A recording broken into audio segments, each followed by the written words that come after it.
स्वागत आहे तुमचं विशालची मायरा युट्यूब चॅनलवर। आमचा किटूचा ब्लॉग पण येणार उद्या।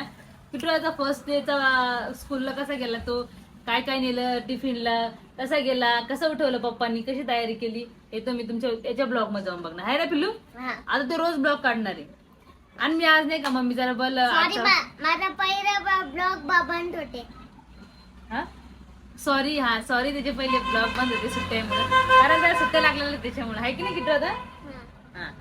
तर मी आज मम्मीचा दुसरा ब्लॉग एडिट केला आणि मी बघितलं अपलोड करताना की पहिले एकच कमेंट होती, मी म्हणलं जाऊ दे, म्हणलं एक कमेंट जाऊ, एका कमेंटचं काय करायचं। त्याच्यानंतर दुसरी कमेंट आली परत, मला ना इतकं मला खूप वाईट वाटलं, कारण ना मम्मीच्या ब्लॉग खाली एक कमेंट होती आणि मी ब्लॉग अपलोड करू लागले होते। आज पण एडिट केला आणि अपलोड करायला टाकला आणि तोच ब्लॉग लावला अपलोडसाठी, ते बंद पडतो ना मोबाईल, त्याच्यामुळे मी बघितलं जाऊ दे, ते एक कमेंटचं काय बोलून दाखवायचं। त्याच्यानंतर 2 कमेंट आले, मला वाटलं यायला बोलावून तेव्हा मी म्हणते जाऊ दे ना, काय घेते 1 कमेंटचं आणि 2 कमेंटचं असं, पण मला असं नाही बोलायला पाहिजे ना घरातल्या घरामध्ये। हे आमचं एकच कामच आहे, जे सगळ्यांच्या हिशोबाने काम करतात, हे पण आमचं कामच आहे, व्हिडिओ काढणं, व्हिडिओ एडिट करणं, घरातले काम करणं, असं हे कामच झालं ना आमचं सगळं काही। आली बाबा लाईट, बरं झालं, आम्हाला सकाळपासून लाईट नेले गरमी होती, किचन मध्ये पण मला काही दिसत नाही।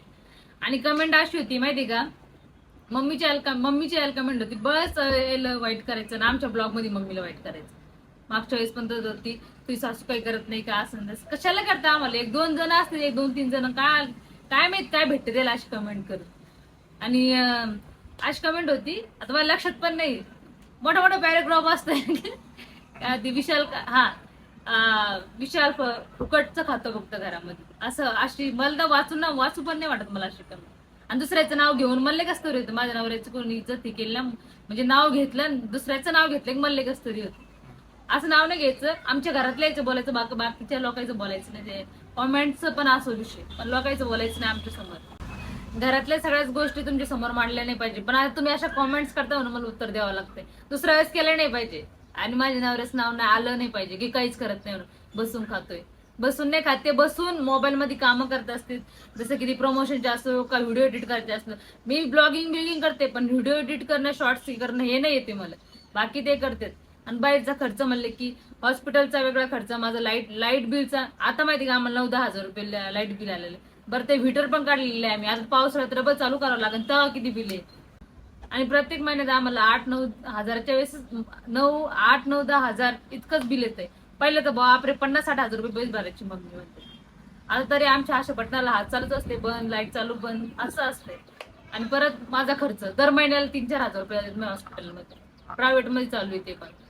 आता ना तुम्हाला मी एक करून सांगते, तर तुम्हाला समजून कोण काय करतं दुसऱ्या वेळेस करू नका। आमच्या ह्याला करतच नाही कोणी, पण मम्मीच्या ह्याला मध्ये मम्मीचे ऑडियन्स असतं ना, ते आमच्या ह्याच्यामध्ये बघत जा कोण काय करतंय काय नाही करत। जाऊ दे, मी सांगते, जसं की भाजीपाला सगळं मम्मी आणती, आणि आमच्या इथं रात्रीला नॉनव्हेज असते, तर मम्मी चिकन मटन काय असो, फिश सगळं मम्मी आणती। आणि दिवसभराचा असा खर्च की आमचा काही टमाटर मिरच्या 8 जणी संपलेले असतं, लसूण आणि मिरची जास्त लागते आम्हाला, अद्रक, तर हे मम्मीच करते। दिवसभरात आमचे 500 रुपये कुठेच गेले नाही। आणि रात्री तर माहितीच तुम्ही आम्ही आमच्या इथं नॉनव्हेज खातो, मी तर अजून खातं पण नाही, मला तर 9 महिने कम्प्लीट झाले तरच मी खाऊ शकते। तसं मी रस्सा बिसा सगळं खाते, बिर्याणी पण खाते, आमच्या घरचे सगळे नॉनव्हेज लागतं इथं, आणि रात्रीचा खर्च पण तो असतोय। आता मम्मीच झालं भाजीपाल्याचा। आणि विशाल काय करते मी सविस्तरपणे तुम्हाला सांगते, आणि नंतर तुम्ही कॉमेंट्स करू नका, मी सगळं सांगते तुम्हाला, कोण काय करते कोण नाही, कोण काय करते, मम्मी काय करते आणि हे काय करते, आणि मी पण काय करते दिवसभरामध्ये। तर किटूचे पप्पा राशन पाणी 10-15 हजार रुपयाचं कुठंच गेलं नाही, आणि लाईट बिल पण 8च्या वर आम्हाला लाईट बिल आहेच, आणि किट्टूचा खर्च वेगळा स्कूलचा, 15 आणि 8 किती झाले, 22-23 हजार ते झाले। आणि त्याच्यानंतर माझं हॉस्पिटलचं, मला तर माहिती का उलटीच्या गोळ्या अजून चालू आहे, आणि एक पाकिट ते 250 रुपयाचं छोटंसं पाकिट, हप्त्याला मला माहिती का, हप्त्याला सकाळ संध्याकाळ गोळी येते मला, हप्त्याला तर गोळ्या तेच लागतात मला, आणि त्या ब्लडच्या वेगळ्या ते वेगळं चालू, त्याच्यामुळे माझं ब्लड पण वाढलेलं आहे। आणि तसं मला ते शेंगदाणे गुळ खाऊ घातलंय तर पण त्याच्यामुळे पण वाढलेलं आहे माझं ब्लड, पण गोळ्याने मला डॉक्टरने सांगितलेलं की 2 टाइम गोळ्या खायच्या आहे ब्लडच्या, तर त्याचा वेगळा खर्च आहे। हप्त्याला मला 1000 रुपये येतात गोळ्यासाठी, आणि जे महिन्याला बोललं ते तारीख दिली डॉक्टर, त्याच्यासाठी पण जाते आमचे 3-4 हजार रुपये, तो खर्च वेगळा। आणि त्याच्यानंतर किट्टूचं स्कूलचं पण, आता किट्टूचं स्कूल उघडलेलं आहे, त्याच्यामध्ये मध्ये काही त्याला काही लागलं परत तर सगळा खर्च किट्टूचे पप्पा करते स्कूलचा. त्याची बुक वगैरे सगळं फीस किट्टूचे पप्पा भरते. आणि परत आपलं याचं सिलेंडर भरावं लागतं आम्हाला 1000 रुपयाचं. अजून बॅग घ्यायचं राहिलं मला. बॅग राहिली पिल्लू, बॅग आहे ना तुला? ती पुराणी बॅग यूज करू का आता? आणि हा सगळ्यात इम्पॉर्टंट म्हणजे बॅग हे पण राहिली बॉटल माझ्या पिल्ल्याची. हे सगळा स्कूलचा खर्च, परत गॅस सिलेंडर आणि म्हणजे आणि जे आमचं वायफायचं रिचार्ज आहे ते दोघं मिळून करतात. कधी मम्मी भरती कधी हे भरते 600 रुपयाचं. आणि या बिल्डिंगचं मेंटेनन्स म्हणजे आता पाणी पण येत नाही आम्हाला, जसं उन्हाळा लागला ना तसं याचे 900 रुपये द्यावं लागतं टँकरचे. दर महिन्याचं पेमेंट आल्याबरोबर पहिले ते 900 रुपये द्यावं लागते. आणि जे कचऱ्यावाला कचरा बिचरा नेतोय ना त्याचे 1000 रुपये आमचे. हे सगळं किट्टूचे पप्पा भरतात बिल्डिंगचं सगळं. हा ते वेगळं झालं, ते 2000 बिल्डिंगचे. आणि तुम्हाला वाटत असं हे का घरी बसून सगळे पैसे येतात, त्याच्या मागं पण मेहनत असती. तुम्हाला थोडं असं विशाल नुसतं बसलेलं आहे, पण ते बसलेले नसतात मोबाईल मध्ये, काही ना काम चालूच असतंय. काम चालूच असतं याच्या मोबाईल मध्ये. जसं की ते मला येत नाही मोबाईल मधले, मी घरातले कामं सांभाळते. ते मला जास्त बोलते हे कर ते कर, मला शिकवलेली पण मी जास्त म्हणजे त्याच्यावर लक्ष देत नाही. तर एवढे सारे पैसे आणायचे म्हणल्यावर काही ना काही काम करावंच लागेल ना. आणि तुम्हाला असं वाटत असं नाही बसून भेटतं, पण तसं काही नाही, याच्या मागं पण मेहनत आहे. आणि तुम्ही बोलता दिवसभर बसलेला असतो असं करावं लागतंय. आणि आम्ही आता ती सिरीज काढणार त्याच्या मागं माहिती का किती कॅमेरा पकडावा लागतो आम्हाला. तर का इकडून कॅमेरा पकडायला पण कोण नसतं, आम्ही आमचेच कॅमेरा पकडतो, स्टँडला लावतो. कधी पप्पा असतात घरी कधी पप्पा पकडतात व्यवस्थित कॅमेरा, नाहीतर आम्हीच पकडतोय. त्या पुरा दिवस जातोय एवढीशी ते एका मिनिटाचं एका व्हिडिओसाठी. ते पण आता आम्हाला करायचंय, त्यासाठी माईक घ्यायचंय आम्हाला. ते माईक खूपच महाग आहे त्याच्यामुळे किट्टूचे पप्पा थोडे थोडे पैसे साचवतात माझ्याकडून घेतात काय आणि माईक घेणार आहे लवकर. आणि सगळ्यात इम्पॉर्टंट म्हणजे गाडीचा विषय होता. खरं म्हणलं की काय बोलत होते की सगळ्यात अगोदर ती कॉमेंट चालते की विशाल घरामध्येच पैसे खर्च करतो का सगळे आणि गाडीला काही देत नाही, नुसतं आयतं बसतो का गाडीत, असं बोलले.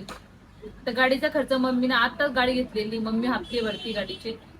आणि थोडीफार मदत होती याच्याकडून, कारण जास्त नाही होते, कारण प्रेग्नेन्सीला काही ते ठेवत असन. कारण समोर काय होतंय कोणी बघितलं नाही ना, नॉर्मल होतं का सिझर होतंय. तसं तर मी मग ठामपणे की मी नॉर्मल व्हा म्हणून एवढं तर माझी हिंमत आहे. पण काय माहिती देवाला माहिती काय होऊ शकतंय. तर आणि जर सिझर झालं तर तुम्हाला तर माहिती आहे किती खर्च येतं. आमच्या तिथं इकडे खर्च नव्हता. आमच्या ताई माहितीये का 10,000मध्ये नॉर्मल सगळं तिथं खाण्यापिण्याचं खर्च सगळं झालं होतं 10,000मध्ये. दोघी पण पुरे नॉर्मल झाले, पण 10,000च खर्च लागला दोघीला पण. आणि ते पण प्रायव्हेट मध्ये झालेले आहे तिथं देऊळगाव जिल्हा आमच्या इकडं. आणि इथं तर मला तर माहिती आहे किती खर्च येतं. सिझर झाला तर 1-1.5 लाख रुपये कुठेच गेले नाही. त्याच्यासाठी ते पैसे साचून असं काहीतरी द्यायचं असं. त्याच्यामुळे ते थोडी गाडीला मदत नाही करत, थोडी करते ते थोडी, पण जास्त नाही होते त्याच्याकडून. असं बोलत जाऊ नका. मला माहिती आहे ते किती मेहनत करते आणि रात्र एडिटिंग करते. मी सांगत असते हा ब्लॉग राहिला, आणि मी आमचे ब्लॉग नाही एडिट आमचे ब्लॉग मी कधीच एडिट करत नाही. मी असे उलट बोलते, तुम्हाला काहीच कळत नाही. ते बरोबर करते ते एडिटिंग. कंटेंट सापडायला हे करायला ते पण तेच करते सगळेजण. कसं करायचं काय मी सापडत असते असे शॉर्ट्स व्हिडिओ कॉमेडी बिमेडीचे, पण मला लगेच झोप येते आणि बाकी नाही. मग ते रात्रभर काम करत असते, मेल करणं हे करणं ते करणं, तेच काम चालू असते एडिटिंग करणं. बाकी मला काही येत नाही प्रमोशनचं, अजूनपर्यंत मी व्हिडिओ नाही केलेला आहे. तेच काम असेल ते. कधी कधी मला टाइम भेटला. मी आता ना जशी प्रेग्नेंट जास्त व्हिडिओ एडिट करत नाही मम्मीची काही, म्हणजे ब्लॉग एडिट जास्त दुपारून कधी काम भेटलं तरच करते. आणि राहिला विषय माझा विषय राहिला तर मी स्वयंपाक हे आता आमची बाई पण बंद आहे 1 महिन्यापासून. किटूचे पप्पा बाई लावत होते, पण ते कुठं सापडणार बाई. पप्पा पण कामामध्ये असते, टेम्पो बिंपू चालवते, तर ते पण कुठं सापडणार बाई. अशा याच्यामध्ये बाया भेटत नाही. आणि 1-1.5 महिन्यासाठी कोणी येत पण नाही कामावर. त्या बायाला आणि ती बाई म्हणे की कोणी लावू पण नका म्हणे, मी येईन म्हणे लवकरच येईन. त्या बाईचं आता पोरीच लग्न 15 तारखेला होते, ती येऊन जाईल. तेवढं काही नाही. आमच्या घरात सगळे मिळून मिसळून मला काम करू लागतं. मी एकटीवरच मला सगळं दिवस. स्वयंपाक मी सांभाळते, किटूचं झालं जशी मम्मी ऑफिसला गेले मी सांभाळते, खाऊ पिऊ घालणं. आणि मग जर टाइम भेटला तर मी व्हिडिओ पण काढते आता तर किट्टूच्या स्कूलमुळे मग 7 वाजता उठावं लागू राहिले. मला माहिती सवय नाही राहिली लवकर उठायची. 8, 9, 10 वाजता 10 वाजत होते मला कधी कधी उठायला. आता 7 वाजता उठून राहिली. मी तर काय काल झोप आली होती. मग काल मी ब्लॉग नाही एडिट केला, परवा दिवशी केला. तर मम्मीचा टाइम भेटला तर करते, नाही तर मी तुझे पप्पा जाऊ देते, मग ते करून टाकत असते. बाकी साफसफाई हे फरची बिरची पुसणं कधी कधी पुसत असते, कधी कधी किट्टूचे पप्पा पुसतात फरची. भांडे घासते मी व्यवस्थित. आता ती बाई येणार 10-15 दिवस. आता काय 10-15 दिवस राहिले फक्त. आणि मग काय नाही एवढं. आणि सगळा स्वयंपाक मिस करते, सकाळ संध्याकाळ. बाकी हा माझा विषय. आणि राहिला किट्टूच्या पप्पाचा विषय, आमच्या पप्पाचा विषय. तर ते टेम्पोवर जाते सकाळी. सकाळी जाते तर 12-1 वाजता येते जेवण करायला, परत जाते. म्हणजे आमच्या वाड्याकडं इकडं पाणी देणं हे करणं हे पप्पा सगळं सांभाळते आमचे. आणि परत बाहेरचं काही आणायचं असतं इम्पॉर्टंट, जसं की दूध, कोणता भाजीपाला संपला, भाजीला काही नसलं की पटकन आणून देतात पप्पा आमच्या आम्हाला. असं असतंय आमच्यावर. सगळे मिळून मिसळून काम करतात. असं बोलायचं नाही की हे बसलेले आणि ते बसलेले, कोणीच बसलेलं नसतं. आम्ही बसलेलो, आम्हाला बसू नाही वाटत. मग पप्पा पण कधी कधी टेम्पोचे पैसे देतात. तुम्ही तर ब्लॉग मध्ये बघितले, पप्पा जरा महिन्याला देणार होते तर थोडे थोडे देते पप्पा. जसं भाडे आले तसे पप्पा पैसे देतात वाटते. माझ्याकडे एकदा लिहून ठेवलेलं आहे डायरी मध्ये. हा, तर देते पप्पा पण थोडी थोडी मदत करते मम्मीला. आणि मम्मी जास्त मदत, आमच्याकडून जास्त मदत होत नाही सध्या मम्मी, कारण मी प्रेग्नेन्सीला आता काहीतरी ठेवत असन. आणि अशा कॉमेंट्स नका करत जाऊ, मी सगळ्यात सांगितलं व्यवस्थित आता. आणि लास्टला आहे आमचा किट्टू दादा. ते आमचा राजा माणूस आहे, आमचं छोटं बाळ आहे ते. त्याच्यासाठी अजून त्याचं फक्त हेच आमच्या कोणीची अपेक्षा आहे की किट्टू दादा लवकर उठावं पटकन. त्याला तो पण जोर नाही लावा लागत, त्याला फक्त बोलावं लागतं किट्टू कॉम्पिटिशन आहे स्कूलमध्ये आज. लगेच उठतो, ब्रश करतो, आंघोळ करतो, लगेच मी त्या टिफिन रेडी करते आणि लगेच ते स्कूलमध्ये जातो. रोज जातोय तो. आणि आता तुम्हाला माहितच पडलेलं असं की घरामध्ये कोण काय करतं आणि कोणीच असं रिकामं नसते बरं. आम्ही आमचे व्हिडिओ काढतोय, टाइम भेटला तर कधी कधी टाइम पण भेटत नाही व्हिडिओ काढायला.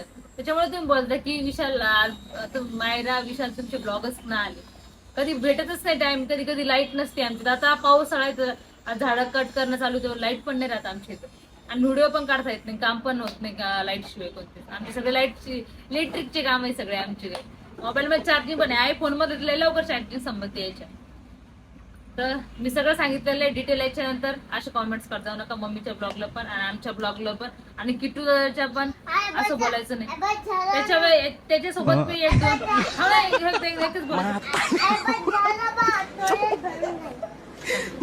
असं मागच्या वेळेस पण त्याच्या संग शॉर्ट्स काढू लागले ते मी व्हिडिओ. तर मग मन जातं, असं नका काढतो ही ऍक्टिंग करती ओव्हर ऍक्टिंग करती नीच फेक आहे सगळ्याच्या सोबत वागणं. मला नाही आवडत असं फेक बी. मी मना भावातूनच जीव लावते आणि असं नाही करत. मी कशाला असं फेक बिक वापरून ऍक्टिंग करते ओव्हर ऍक्टिंग करते. त्याच्यामुळे मला असं वाटतं काढू का नका सोबत व्हिडिओ किट्टू दादा सोबत. असं नाही करायचं कधी. त्याच्या ब्लॉगला कधीच नाही वाईट कमेंट कधीच कर. बाकीचे चांगले ऑडियन्स आहे, 1-2च ते किती बाहेरचे येतात आणि असे घरामध्ये भांडणं लावून देतात. बाकीचे सगळे आपले ऑडियन्स असे खूप प्रेम करतात, इतकी काळजी घेतात माझी बाप. असे घरचे घेत नाही माझे मम्मी ते घेत नाही. कधी कधी इतके विचारत होते मला काळजी, मायरा इथं वापरू नको, मायरा अशी करू नको, मायरा तसं करू नको. आणि मी सगळं त्यांचं फेकली किट होतं ना आमच्या पाठी. मी हा ब्लॉग इथे सेंड करून टाकते. लय मोठं भाषण झालं मला असं वाटलं. लाईक करा, शेअर